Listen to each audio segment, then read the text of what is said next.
Assalomu alaykum kuzatuvchilar, YJVK ko'chat ishqibozlari, mashg'ulot ergashev YJVK ko'chatlar bilan shug'ullanaman, daromad qilaman.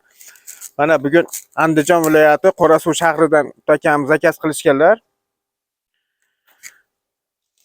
130 tub zakaz qilishga mana 15 tadan joylaganmiz. Faqat oldin qishda jo'natganlarimiz bo'yini 1.82 metr qilib jo'natardik. Endi bahor kelib qoldi, havo isib qolgani uchun 1.21 metr qilib kesyapmiz bo'yini.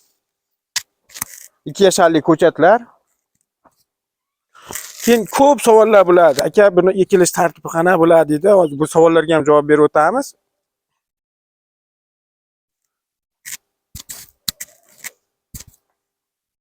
Buni ekilish tartibi stoyka qoqiladi. Stoykaga 4 qator sim tortiladi.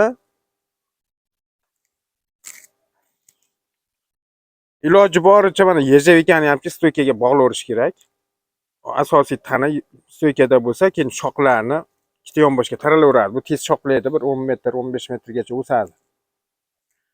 Agarda kimgadir shunaqa sifatli YJVK ko'chatlar kerak bo'lsa, ekran ostidagi telefon raqamlariga telefon qilishlari mumkin. Hamda bitta like, podpiskasini bosib qo'yishni unutmanglar. Hamisha sizlar bilan sog' bo'linglar, salomat bo'linglar.